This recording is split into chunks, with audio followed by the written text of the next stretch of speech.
Hey, hello, I'm Ren Ribeiro, and I want to connect with you about peace and justice. We are interviewing women who labor for peace, as we have forever and always will, until we all feel peace in our homes, our workplaces, our communities, and especially our bodies and minds. This initiative is named Mujéres Co-Labor for Peace. It's a show of intimate conversations with justice workers who are healing their self and communities from the effects of misogyny, capitalism, and climate change. Welcome back to the second part of our MC4P intimate conversation with Susan Raffo. She is journeying from the Atlantic to the Pacific Ocean. Last time we heard about how inspired conversation brings grace to life's challenges, the experience of bodywork for children, some of the appropriated history of craniosacral therapy, and ways to hold one another with active heart intention.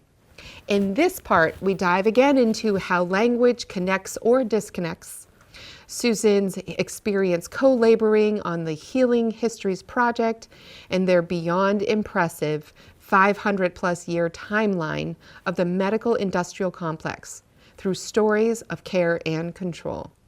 Enjoy.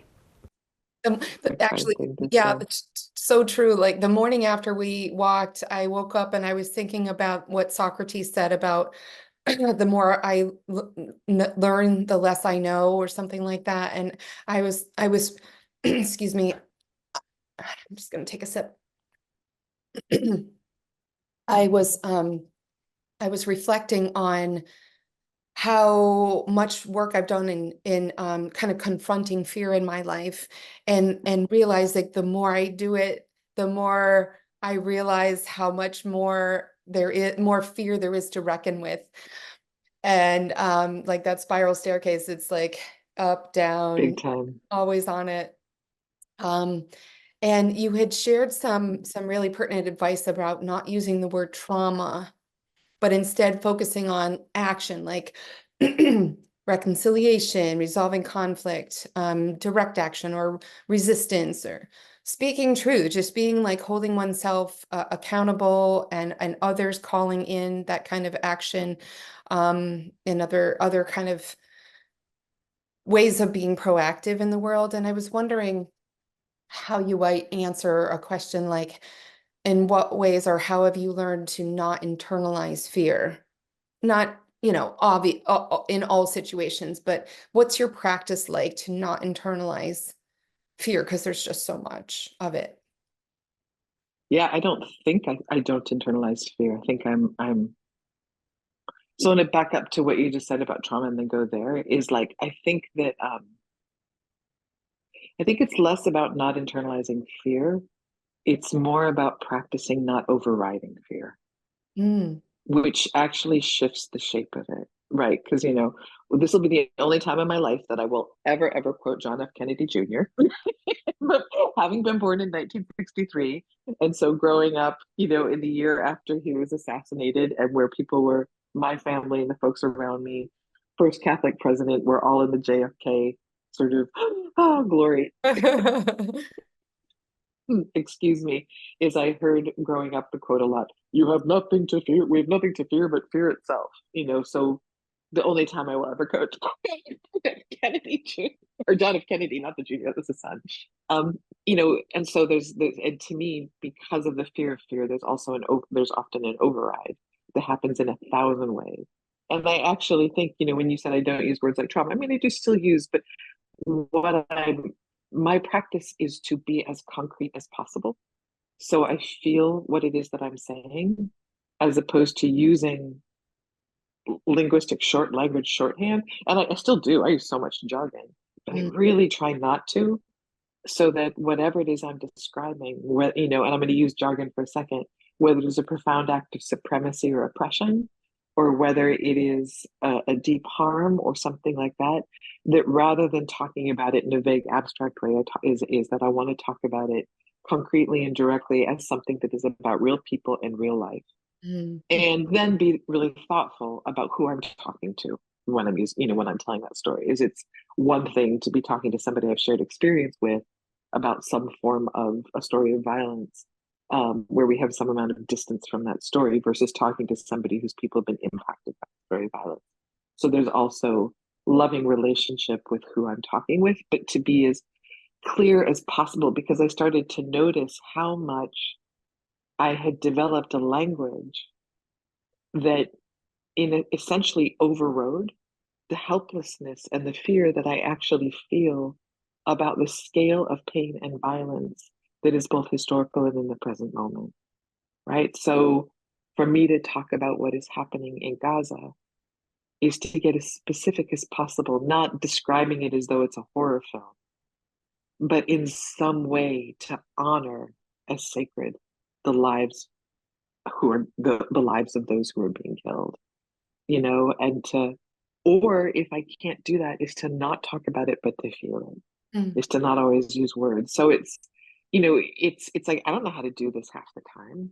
And it's awkward. And sometimes I override automatically, but that's what I'm listening for, is like, am I in some way using language to distance myself from truth and feeling, and in particular, what is intolerable, like the feeling of helplessness and overwhelm? Am I storying it? Because, right, that's what we do with words. We tell a story in a way that turns it into an object, which then we can understand it and we can put it on a shelf and say, we are now done.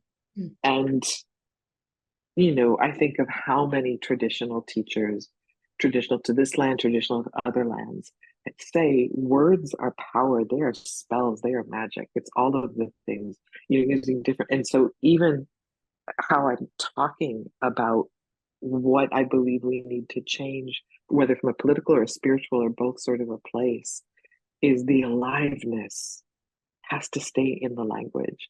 And sometimes that actually means I do a lot of listening for the history of a word to try to get at the life that's still there. Because English, unfortunately, has become a language that so often the words have lost some of the life in them, right? I think about the word duty, D-U-T-Y, which is a word that often in English is either feels like something that you are proud to hold, like it is my duty, and sort of patriotism really relies on that word. Or it can feel like a burden. Like, oh, it's all of these things that there's something transactional in them or separated. It is my duty as a patriot. Sort of separated, I pull myself up. Or it is my duty, it's transactional, I got to do it because I said I would. But what's fascinating is that the roots of that word are about an interchange and an interdependence that is back and forth, not transactional, but flowing. Right now, as I'm sitting with you, I can't remember the exact definition of it, but I remember the feeling of it. Like that's the old meaning. So I'm like, oh, the people who evolved English got lost from interdependence into burden, and responsibility as burden, as opposed to responsibility as the ability to be between each other, right? And so sometimes to get to like the aliveness of a moment, I'll listen and come through a word, so that in this moment, if I say I feel a duty to being in relationship to what is happening in Palestine right now, it is the old sense of the word. It is that I'm feeling my way into the interrelationship without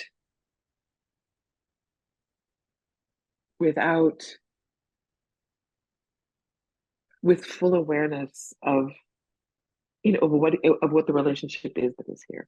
I have beloveds who are Palestinian who live in the West Bank right now, so there is some relationship, but still, there's a distance. I'm a Euro-Christian person mostly, but that word duty helps me to find a relationship when I think about the old meaning of it, which helps to get away from that override, which helps me to really be like, no, really, what is here and what is not here? How am I awake and alive It's in so this moment? embodied. Yeah, you're describing such an embodiment of like what's in my body mind as one, like, and what's coming out of Yes, my mouth because it's in my body, that, and I'm yes, trying to practice this, like, where am I holding tension and why? Because that feels yes, like the way I yeah, override I'm not even at the readiness level for holding my words.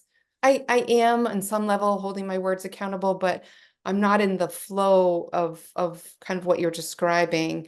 I aspire to be that way. So, I'm like growing and curious and open to that. But I am really noticing like, oh, why is there some tension in this left side of me?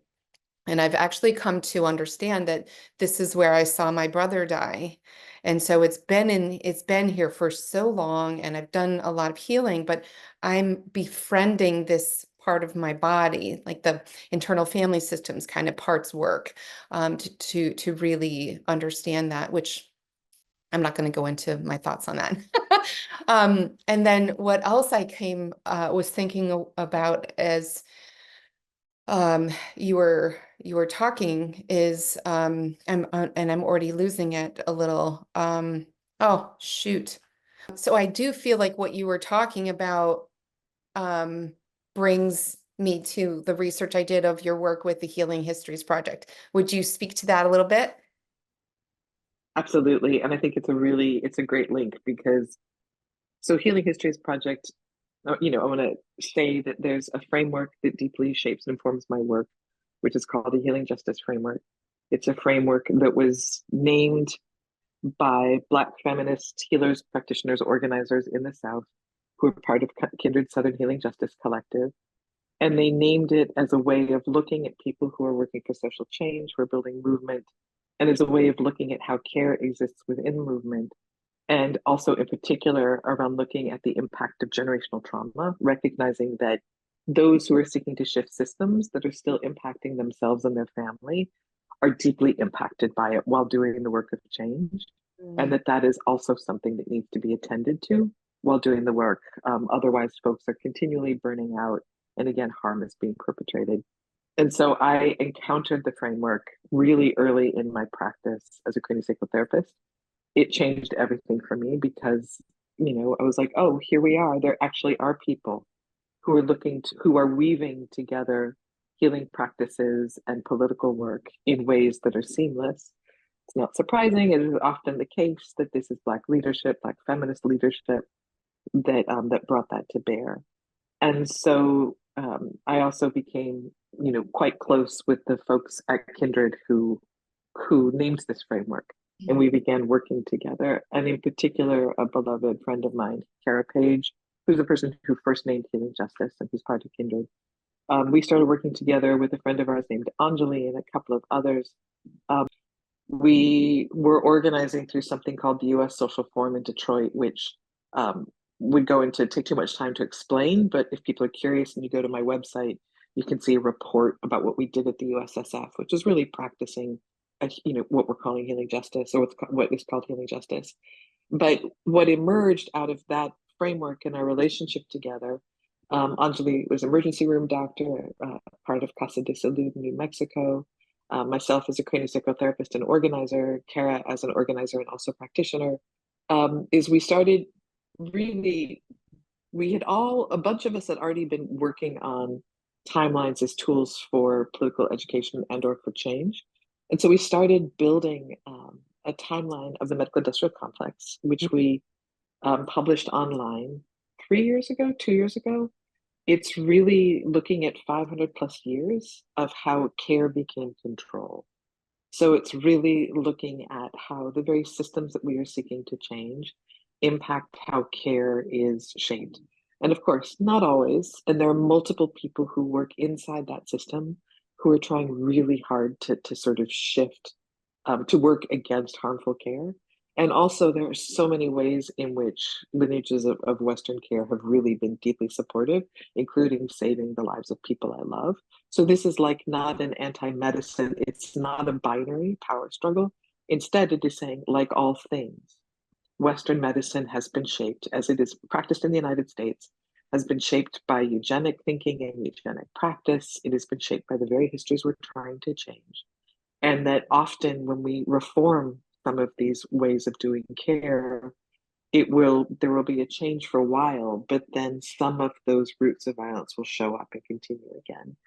So it's really showing that across 500 plus years, there's stories on the timeline, like the stories of tuberculosis, which sort of talks about how anti-Black racism has impacted both how tuberculosis was managed in the 19th century, but how that also shapes how different forms of lung disease and lung care, et cetera, are still racialized in the care response. There's a story of rural health which I really worked on before this walk because I wanted to understand as I live in a city and I'm going to be walking a lot in rural communities, the profound, constant defunding and destruction of rural healthcare networks that has existed since the early part of the 1900s and late 1800s. So it's just again showing that if at its core, community survival, thrival is about how we care for ourselves and each other, and then the systems that support that care. Then, when we have systems where you cannot guarantee that you will be met with respect and love, and particularly depending on your identity and positionality, there's a good chance you won't be. Then this is a way of looking at how do we so we do public research, and then the other piece we hold and is we're just in the middle of it, is our first cohort. It's a year-long cohort bringing together physicians, nurses, healthcare practitioners and healers, medical researchers, therapists, organizers, in a year-long practice that is about building our capacity to intervene on harmful care when it arises. And that doesn't just mean it, that means everything from building relationships to end isolation, really doing risk assessment so that we're wise about the risks that we're taking. And the majority of people in this cohort are people of color, they're queer. So what the risks are that are there, building an intervention practice and getting support to sort of be in the cohort and to be doing an intervention and building towards one. Sustainability, what it means to be in change work for the long term, recognizing that, again, both the impact of generational trauma and also the impact of systems that don't want to change. Some of the most brilliant folks who really are working to make change, and these systems burn out so quickly. And so how to be in it for the long term. And also what an intervention is, with the recognition that sometimes an intervention can be saying no to a meeting that is oppressive and dangerous and just leaving, as well as building collective strategies, all of those things. So the focus is on how are we in this for the long term in such a way that generations to come, how care is held will look different. And that's the Healing Histories Project, www.healinghistoriesproject.org. I love the work and I'm so proud of it. And as a practitioner, a critical therapist now of 20 years, it matters to me that while I am doing care work individually, which is profound and glorious, and I love it so much. And you're doing it on I'm also your working. walk. Like you're even incorporating. Sometimes I am. I am. Is at the same time, I'm also working to shift the context and conditions around that care work. That feels is important to me at the same time. Wow. So intersectional, so comprehensive, so multifaceted and elegant and beautiful and rich. I'm just like, like reading all the beautiful words on your website cannot possibly convey, at least to my brain, the richness of what you just shared and the heart-opening hope that's just flooding me because it's so rich and so like smart. I don't know, like there's so many words that that are failing me, and your focus on words is like all of it is so gorgeous. The one I think about that. You are so kind, Ren. You are very generous with your care. You're very generous. Oh, but it's like so real. Like you're doing the work that so needs to happen on so many levels. Like the personal, the interpersonal, the systemic, the economic. I mean, there's just so many layers and levels that you're in community around and weaving, and it's gorgeous, and I'm like, feel it. So I'm hoping that anybody listening or watching this grasps the vastness of what you're doing with the Healing Histories Project, and that 500-year timeline is so empowering to people who might be like, I'm just so done with this. Oh, but look at this gift that so many people came together to co-create and to co-labor for peace. Mujeres co-labor for peace. And it's not just women, of course, but the feminine in all of us is what understands community and understands the need to heal all of us in our bones, like your book. Like, there's just so much, just so much. I'm sorry to be such a raving fan. Well, you're kind, and for me, what I hear in your words is that the values that you hold dear to you and the things that you hope for and hunger for in some way are met in our conversation, and so they get larger, which then helps you to feel your own aliveness and clarity about your own work. And so that is just like I honor The what tears is are all sparked here. alive in you and your clarity and your hunger and that sense of I'm assuming nourishment. Like I honor that because to me that is how we that's how we do this work is in the moments as you said where it's just hard and lonely. you know I always find that time is such a support because it is for me that timeline. I look at it and I'm like, oh, so some things have changed. It would be foolish to say that nothing has changed. Some things have definitely changed. And look at this constant lineage of people who, in in periods that are similar to the one we live in, and in periods that have so much more weight and intensity, are still looking to say, how can I do something different in small ways and in large ways? Is resistance has always been there. And for folks who are white and Christian and where possibly those elements have been numbed out, or possibly we don't necessarily feel or see, we are protected from feeling and seeing the impact of what our ancestors in present time kin are doing, or just how these different systems impact. Like it also matters to remember that we also have been resisting all along. Is that there's also, folks who have continued to fight, and not nearly enough yet, and not nearly enough. We continue. I mean, that's so much of what this walk is for me, is to continue to reach out and be in relationship to all of our kin who maybe are not aligned politically in the same way, who don't understand why the world is the way it is right now in the same way that you and I might do. But to continue to say, my heart is open to you. How are we in relationship with each other?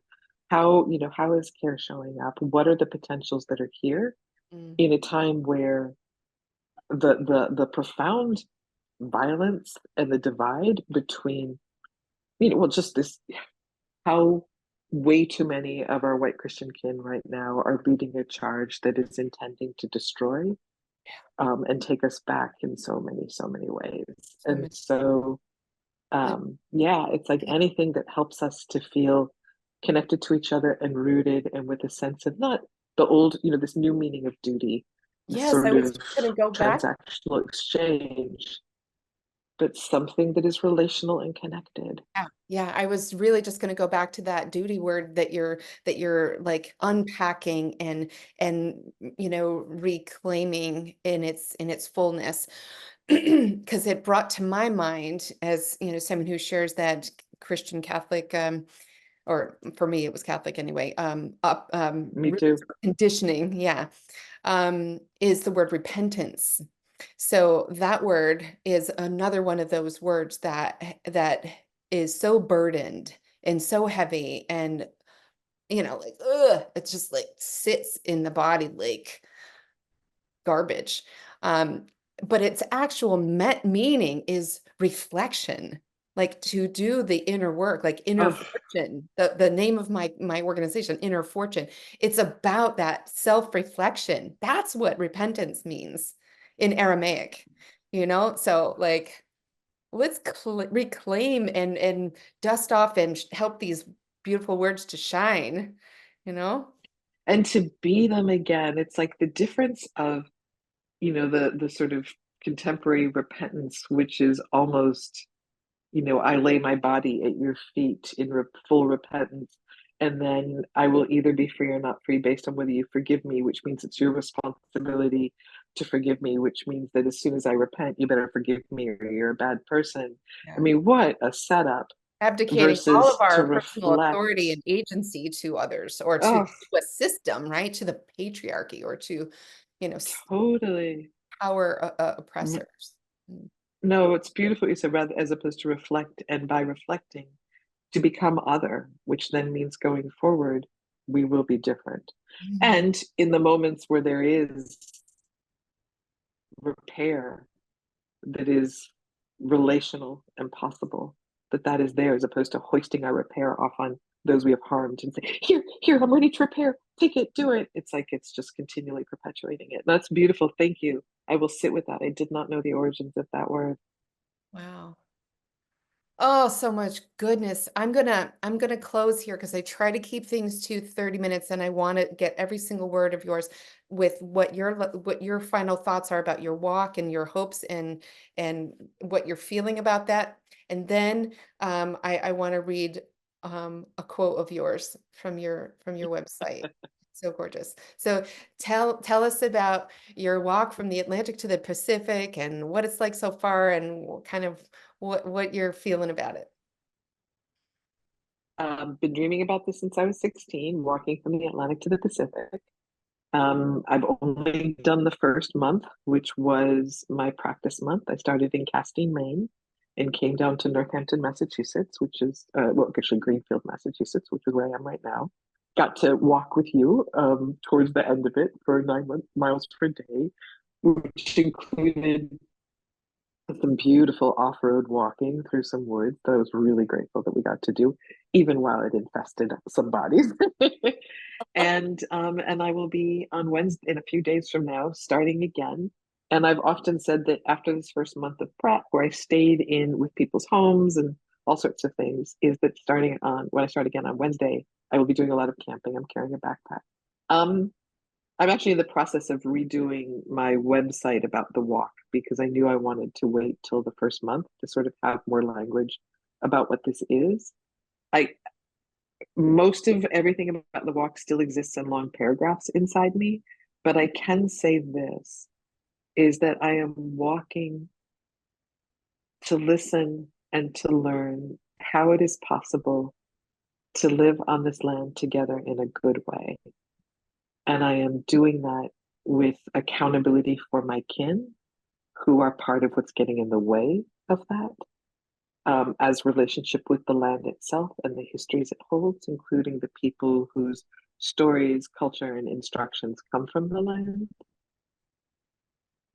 And also with awareness that I am one little person walking every day, and I will be responding to what shows up in the present moment, rather than my practice is to not prejudge what is going to happen in any way, Nice. which is can be pretty bloody hard. So Good self-care and all of the things to like taking care of your feet and your heart. Oh, I loved having yes, with your heart. yes. Shout out for those who live totally, and shout out for those who live in Western Massachusetts. There's something that you all have a company that's based in like Northampton and Greenfield called Foot by Nurses, and I reached out to them because I was like, I need to have a conversation about feet, because as a body worker, I'm realizing there's some things about walking every day, because I'm not trained as an athlete.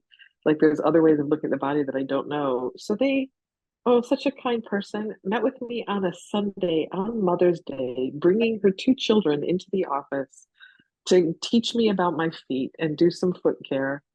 And then they offered it to me as a pro bono gift, just to say they want to support my walk and the reason I'm walking. So I just want to give them a shout out, folks listening to this in Western Mass. If there are people who are homebound for any reason, they are so kind. Beautiful. Well, I will definitely link their website. I am just again so remembering our walk and the gorgeousness of the day and all the conversations and oh yeah, feeling that nourishment that we had with each other. It It was was a good, good, good day. It was a good day. So I'm going to leave with this quote of yours. What is your next most elegant move? It doesn't have to be big. It just has to be next. And we don't have to know where it will lead. It just has to be responsive to something we feel and care about. Susan Raffo.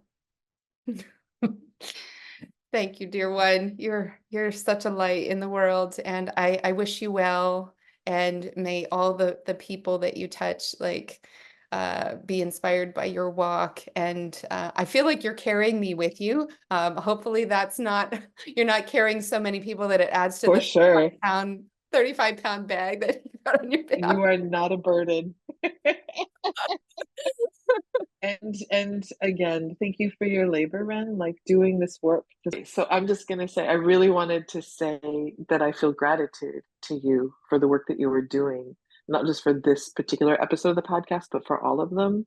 Podcasts have been a real self-care thing for me, because some of the times on some of the roads I'm walking on, lots of semis, lots of traffic, lots of trash. And I stay present with it for a bit, but it can be pretty soul wearying. And so when I reach the point where I'm like, I just need to have a break from this constant big roads, I'll listen to a podcast, which helps me to feel connected to something else. And then I will listen until the point at which I get to move to a different road where there's a little more space. It's not that constant, impersonal, loud, speeding trucks barreling by. So I feel so much gratitude right now for those who've spent the labor to create these moments that help us to connect to each other. So to you, Ren, thank you for this labor. Seriously, it's not small. Thank you. Thank you. Yeah, to all of us Mujeres co-laboring for peace. May this ripple out far and wide, across from the Atlantic to the Pacific, like your walk. For sure. Well, blessings on the rest of your journey, and to all your hopes for the way, the beauty way. And to you, Ren, so much care. Till soon. Mm-hmm. I am Ren Ribeiro, and I thank you so very much for joining. This initiative is supported by Inner Fortune, the full life self-coaching journal that is now digital. Join us for peace, and thank you for your heart.